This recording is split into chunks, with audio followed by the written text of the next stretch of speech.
unbeaten fighters and major performers. I can't tell you how excited I am about this.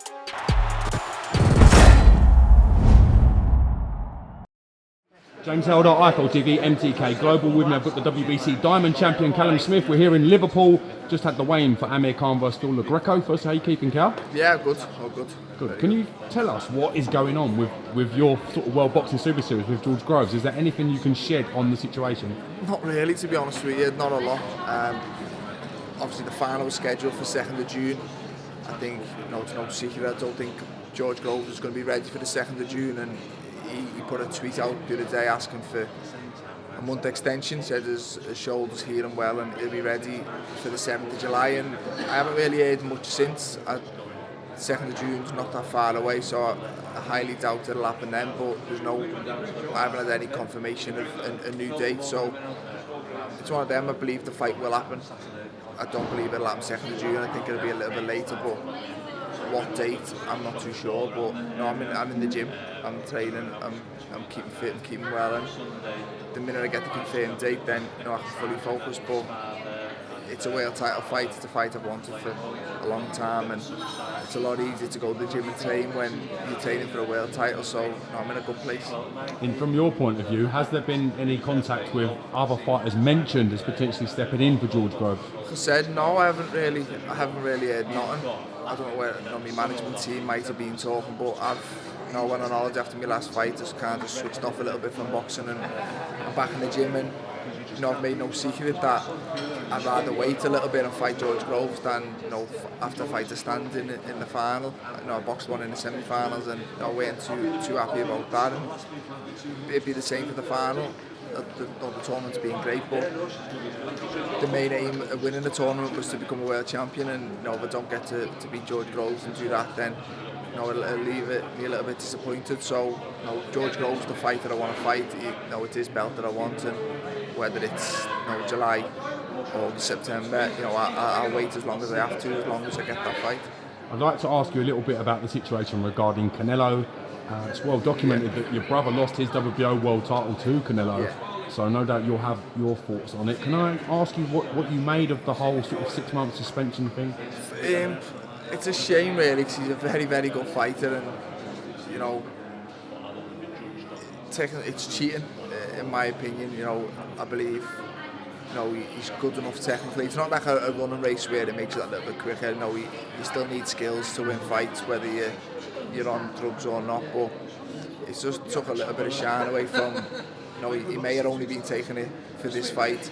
He may have been taking it for the last 5 years. We'll never really know, and that's the thing. It just leaves question marks over everything, and he's probably just damaged his own reputation, because as of last week he was probably one of, if not the biggest names in boxing at the minute. Now Floyd Mayweather's gone, and he's probably just lost a lot of fans, and a lot of people lost a lot of respect for him. But it is what it is in terms of the ban. He only fights probably May, September every year anyway, so he's basically just, you can't fight now, but you can fight your next fight, because I think his 6-month ban's up the 15th of September, and he'll probably fight the 16th of September or something. So I don't think it's the right punishment for him. I think other boxers will see that and think, well, if I do get caught, I only get 6 months out, and 6 months out's basically a holiday and then back in camp and you can fight again. So I think in terms of boxing, they should have probably been a little bit more harsh on him to make a point of it. And if they ban CANELO for a long time or whatever, then other boxers would think, well, if they ban him for that long, then imagine the ban I'd get if I'm not as big a name as him. And it'd just sort of, I don't think you're ever going to stop through teeth, but that'd have helped. And I don't think a 6-month ban's much, to be honest with you. Do you think it sets sort of precedent that if you cheat and if there are the situations you could only get away with a 6-month ban? Yeah, exactly. Well, if I was to go and cheat and take drugs, and then I sit and think, well, I could probably win a few fights, earn a good bit of money, and if I do get caught, then I'll just sit out for 6 months, have a bit of a break, and then I'll be back before you know it. Between my Skoglund fight and Hoskin fight, I think that was 6 months, and that didn't seem like nothing. That was basically a little break and then right back to camp over Christmas, and that was 6 months. So in boxing 6 months isn't a long time at all, and I say for cheating and taking drugs, then I think it should have been a little bit more harsh. May the 12th, we've seen brother Liam Smith going out to challenge SADAM Ali, a chance for him to have a second world title strapped to his hall. How is the mood within Team Smith? How is his preparation? How is everything going? It's good. His preparation's going very well. He's in a good place. SADAM Ali's a good fighter. He's coming off a good win against. Yeah, probably past his best Miguel Cotto, but he's still a very good fighter, and he boxed well that night, and it was a good win. And it's a tough fight for Liam, but Liam knows that. He knows, you don't really get many easy world title fights, and he's up against it. But stylistically, it's more than a winnable fight for Liam, and provided Liam does his part and gets everything right and performs the way he knows he can, then I think he'll become a two-time world champion. But he's in a good place. I was watching him spar the other day, sparring very well. Everything seemed to be going right for him, and I'm very confident he'll be world champion. We know he had his heart set on getting the Miguel Cotto fight, so now he's facing the man who defeated Miguel Cotto on what would be his swan song, if you like. Yeah, it's funny how boxing turns out. Sometimes you don't get fights you wanted, and sometimes other opportunities come up that you didn't expect to happen. You've got to just take what opportunities you get when you can, and he got himself into a management position, and the champion SADAM Ali, and as I say, it's not a walkover. It's a tough fight. He's a very good fighter. He's an Olympian.